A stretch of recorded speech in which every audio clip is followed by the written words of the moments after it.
अस्सलाम वालेकुम। आज हमारा टॉपिक है non homogeneous linear differential equation with constant coefficient. जो हमने पहले की थी वो होमोजीनियस डिफरेंशियल इक्वेशन थी, लीनियर भी थी, कोफिशिएंट भी कांस्टेंट ही थे। क्या फ़र्क था कि लेफ़्ट साइड पर हमारे पास डेरिवेटिव थे और राइट साइड हमारी ज़ीरो थी, वो होमोजीनियस थी। अगर यहाँ देखें तो राइट साइड पे कोई ना कोई फंक्शन एफ ऑफ एक्स मौजूद है। उस फंक्शन की वजह से ये हमारी जो इक्वेशन है वो क्या हो गई, नॉन होमोजीनियस हो गई। नॉन होमोजीनियस इक्वेशन को सॉल्व करने के लिए जनरल सोल्यूशन हमें चाहिए। जनरल सोल्यूशन फाइंड करने के लिए हमने दो तरह के सोल्यूशन निकालने हैं। एक है कम्प्लीमेंट्री सोल्यूशन और एक है पार्टिकुलर इंटीग्रल या पार्टिकुलर सोल्यूशन भी कहा जाता है। कम्प्लीमेंट्री सोल्यूशन निकालने के लिए हमने चाहिए वाई सी और पार्टिकुलर सोल्यूशन के लिए वाई पी। जनरल सोल्यूशन कैसे निकलेगा कि आप वाई सी और वाई पी को ऐड कर दें तो आपका जनरल सोल्यूशन आ जाएगा। ठीक है।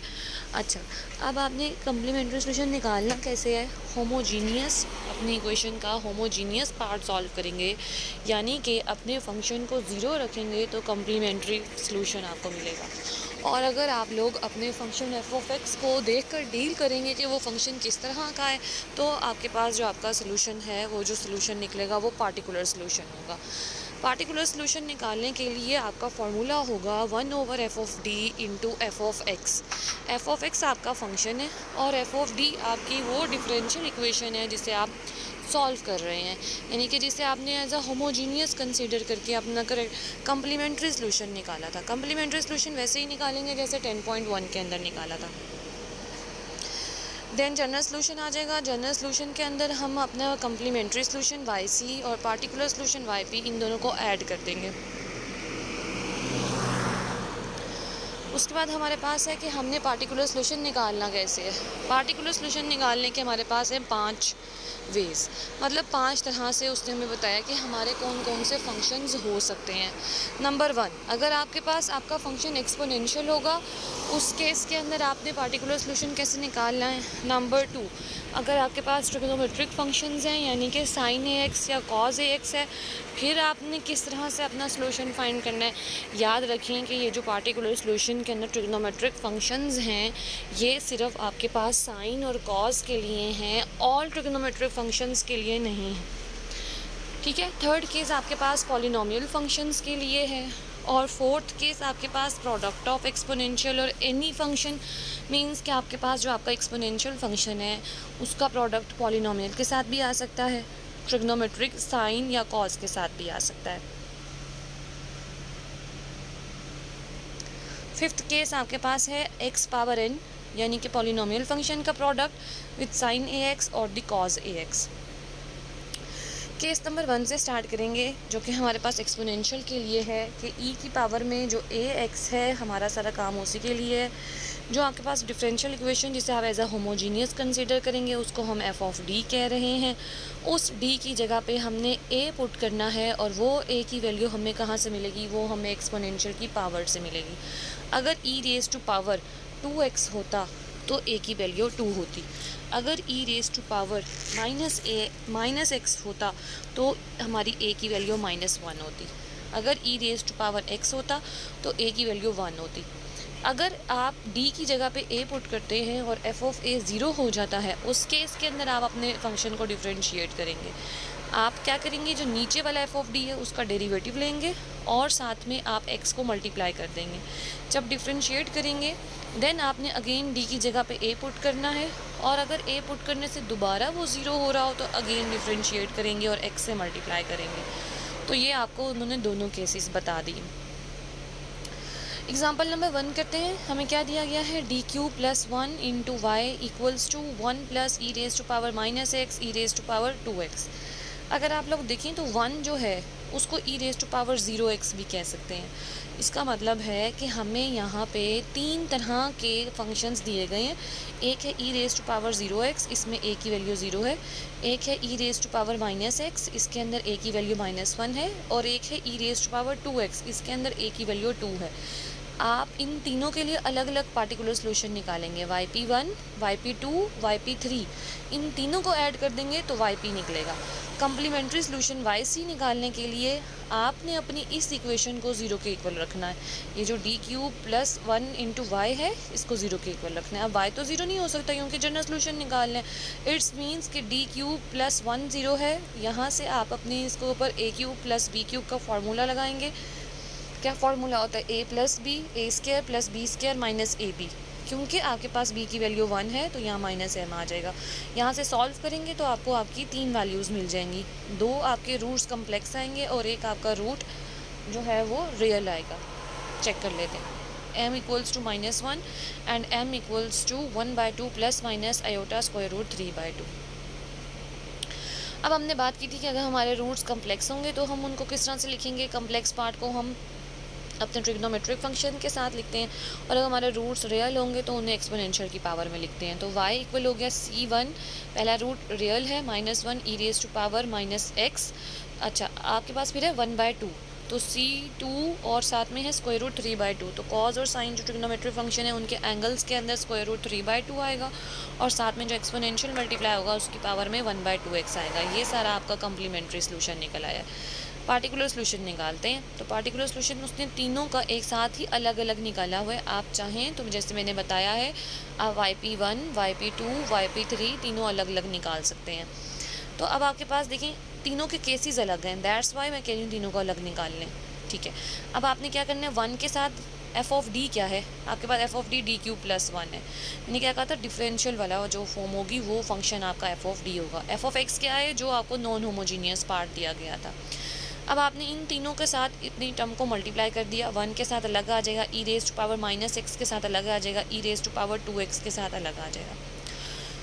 अब आप जब इसके अंदर d की जगह पे a पुट करेंगे, a तो 0 है तो 0 + 1 1 ही होता है तो कोई फ़र्क नहीं पड़ेगा, तो हम यहाँ पे a पुट कर सकते हैं।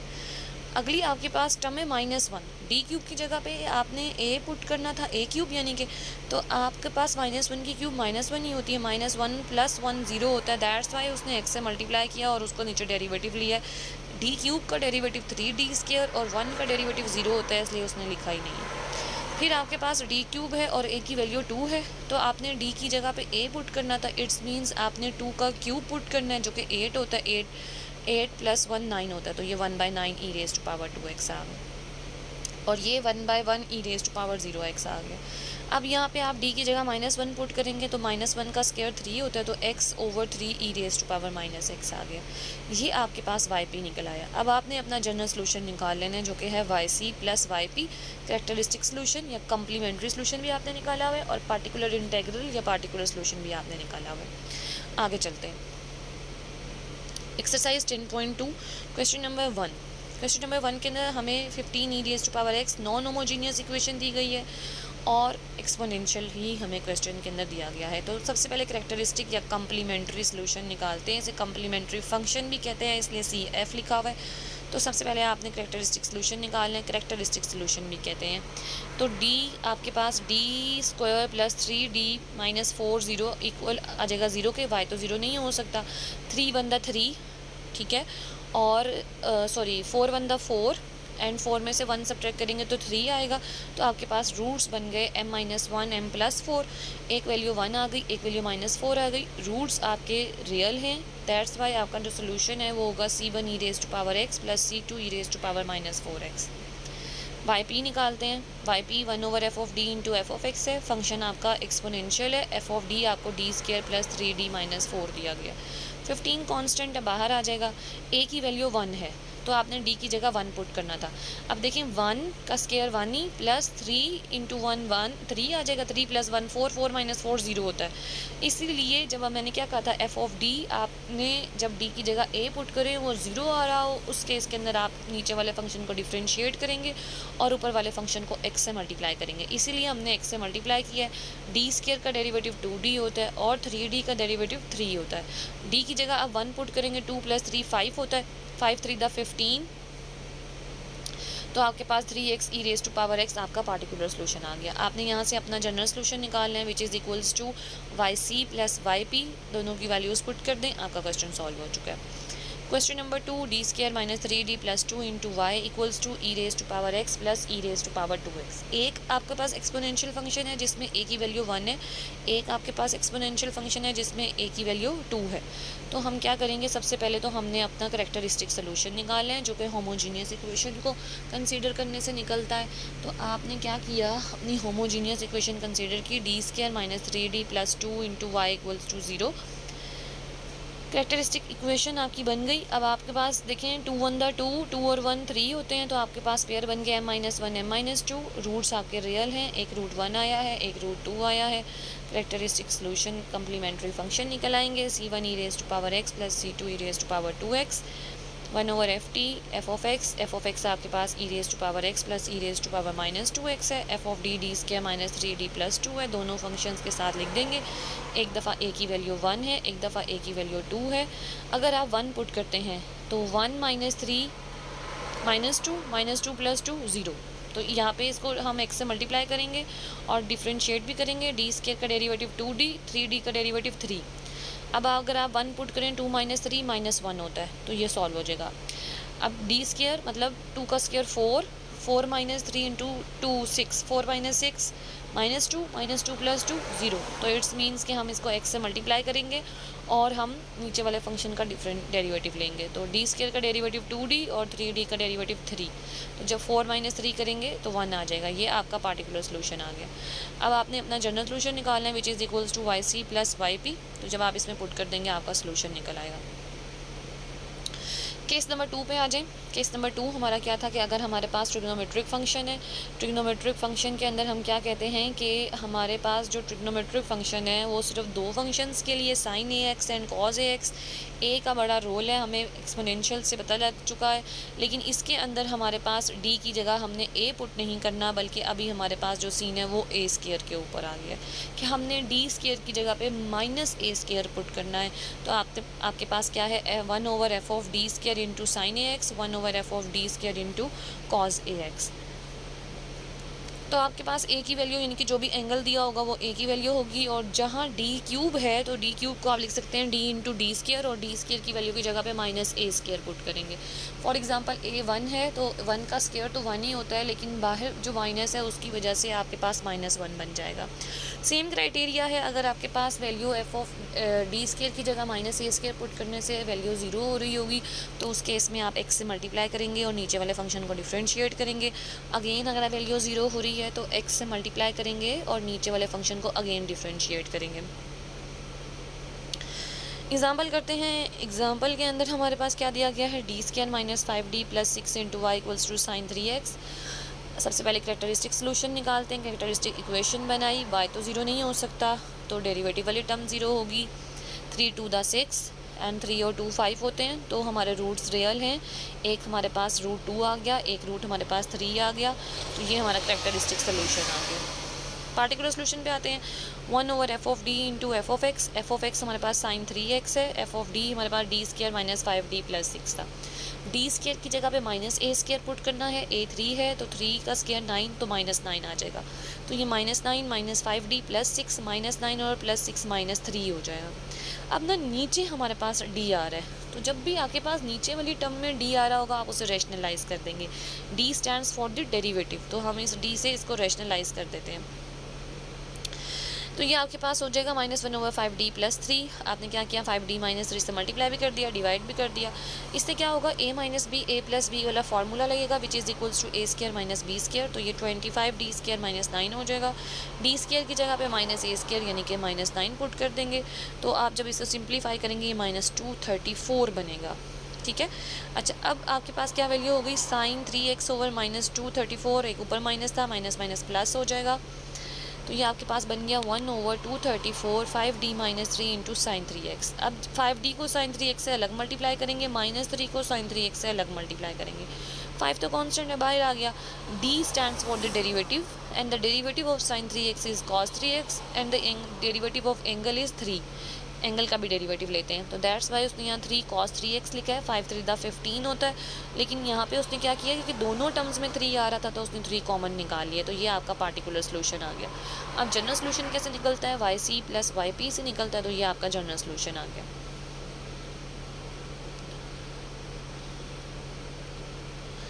अच्छा, आगे आ जाए क्वेश्चन नंबर 3 एक्सरसाइज का। इसके अंदर अब देखिए, इस तरह के क्वेश्चन मुझे बड़े अच्छे लगते हैं, क्योंकि अब इसके अंदर जो नॉन होमोजीनियस पार्ट जिसकी वजह से ये बना है, एक आपको फंक्शन एक्सपोनेंशियल दे दिया गया है और एक आपको ट्रिग्नोमेट्रिक दे दिया गया है।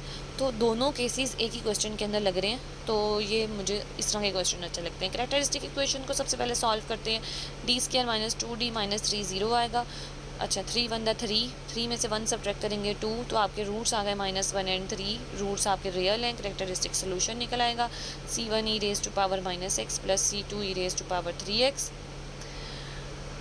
उसके बाद पार्टिकुलर सोल्यूशन पर आ जाएं। पार्टिकुलर सोल्यूशन आपके पास f(d) 1/f(d) × f(x) है। f(d) f(x) दोनों के साथ अलग अलग आएगा। 2 कांस्टेंट है, बाहर आ जाएगा। एक्सपोनेंशियल e⁻x आप चाहें तो yp1 और yp2 करके निकाल सकते हैं। yp1 के लिए एक्सपोनेंशियल को सॉल्व कर लें, yp2 के लिए ट्रिग्नोमेट्रिक को सॉल्व कर लें। एक आपको 1 दिया गया है, 1 का स्क्वायर -2 - 3, ठीक है। 1 - 2 कितना होता है आपके पास? 1 - 2 -1 होता है। -1 एंड -3 -1 - 2 -1 -1 एंड -3 -4, ठीक है। तो ये आपके पास कहीं ज़ीरो नहीं हो रहा। अच्छा, अब ना आपके पास है 10 sin x।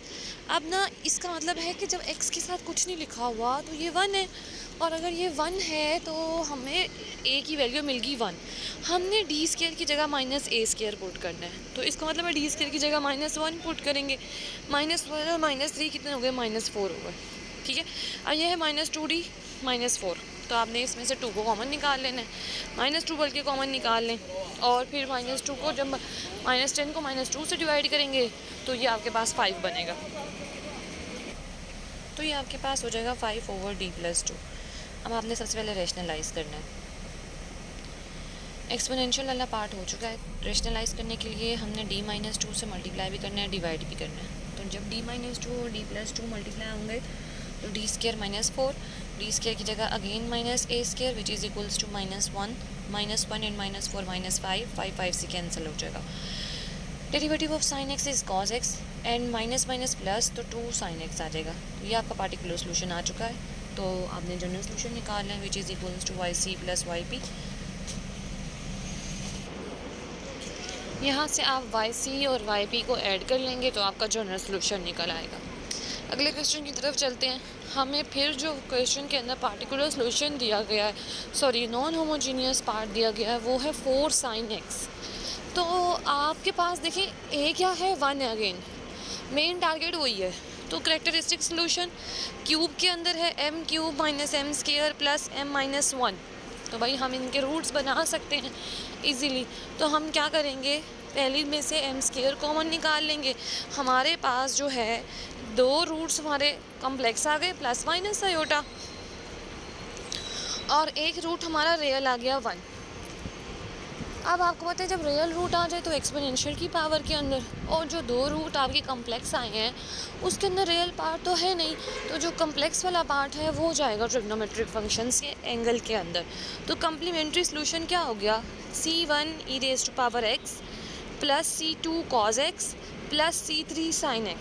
क्योंकि रियल पार्ट तो है नहीं, एक्सपोनेंशियल की पावर में 0 हो गया, ख़त्म हो गया ना। वो किसी भी नंबर की पावर 0 होती है तो 1 होता है, ख़त्म हो गया।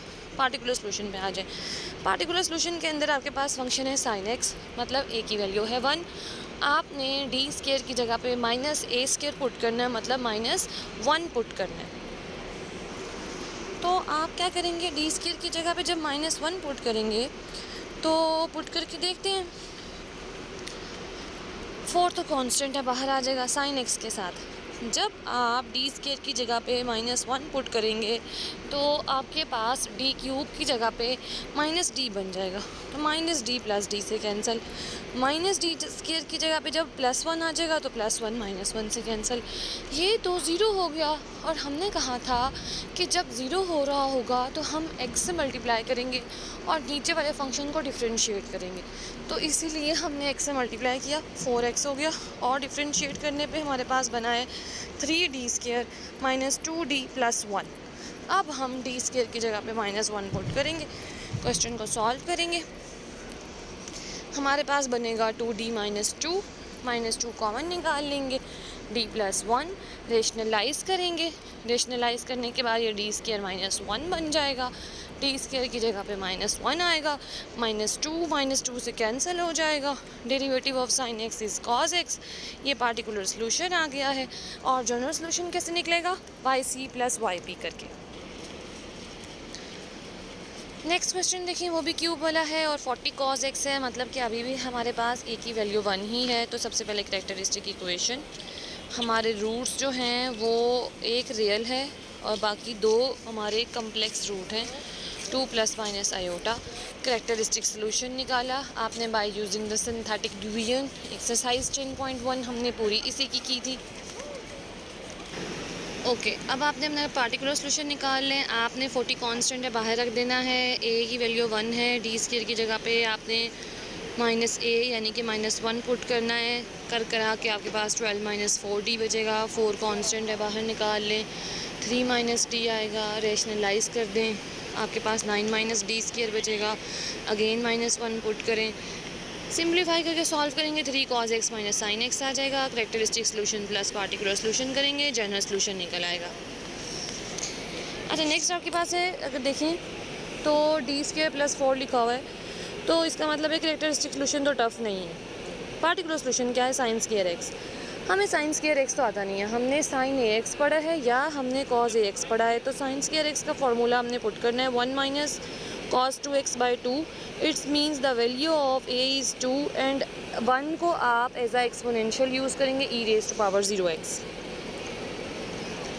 ठीक है, अब आपके पास a 0 है, आपने d की जगह a पुट करना था, जस्ट 4 आएगा तो 1/4 बन गया। d² की जगह -a² पुट करना था, आपके पास a 2 है, 2 का स्क्वायर 4 होता है, -4 + 4 0 हो जाएगा। इस वजह से आप क्या करेंगे, इसको x से मल्टीप्लाई करेंगे और d² का डेरिवेटिव 2d होगा। अब 1/d का मतलब क्या होता है? सिंपल 1/d आ गया है ना। Reciprocal of reverse process of derivative is integration. तो 1/d मीन्स इंटीग्रेशन है। तो cos 2x की इंटीग्रेशन क्या होती है? sin 2x होती है, एंगल का डेरिवेटिव डिवाइड होता है। तो ये आपके पास पार्टिकुलर सोल्यूशन आ गया। यहाँ से आप yc + yp कर देंगे तो आपके पास जनरल सोल्यूशन निकल आएगा। ये आपका जनरल सोल्यूशन आ गया। क्वेश्चन नंबर 15 पर आए। साइन हाइपरबोलिक और cos² x लिखा हुआ है और हमारे पास वैल्यू भी 4 वाली है। पहले हमने क्यूबिक वाली देखी, तो कोई ऐसा सच डिफ़िकल्ट बात नहीं है। सिंथेटिक डिवीजन लगाकर आप इसको सॉल्व करेंगे। आपने 10.1 के अंदर तो पावर 4 से भी ज़्यादा वाले क्वेश्चन किए हैं। आपका एक रूट रियल आएगा, बल्कि 2 रूट रियल हैं, 2 रूट आपके कम्प्लेक्स हैं। तो ये कैरेक्टरिस्टिक सोल्यूशन निकल आया। हाइपरबोलिक x हमें नहीं आता, cos² x हमें नहीं आता। हाइपरबोलिक x का फार्मूला एक्सपोनेंशियल में जाता है, cos² x का फार्मूला cos 2x में जाता है। कन्वर्ट कर देंगे आप, ठीक है। साइन हाइपरबोलिक x क्या है? e⁻x -e⁻x/2। It's means the value of a is 1 and the value of a is -1। पहले आप हाइपरबोलिक के लिए सॉल्व करेंगे, देन आप इसको cos² x के लिए सॉल्व करेंगे, उसके लिए 1 + cos 2x/2 लिखेंगे। यहाँ से आपका पार्टिकुलर सोल्यूशन निकल आएगा। General solution y = yc + yp। Question number 17, derivative की जगह उन्होंने प्राइम लगाए हुए हैं। 2 प्राइम का मतलब सेकंड डेरिवेटिव है, 1 प्राइम का मतलब फर्स्ट डेरिवेटिव है और sin 3x लिखा हुआ है और साथ में हमें कंडीशंस भी दी गई हैं।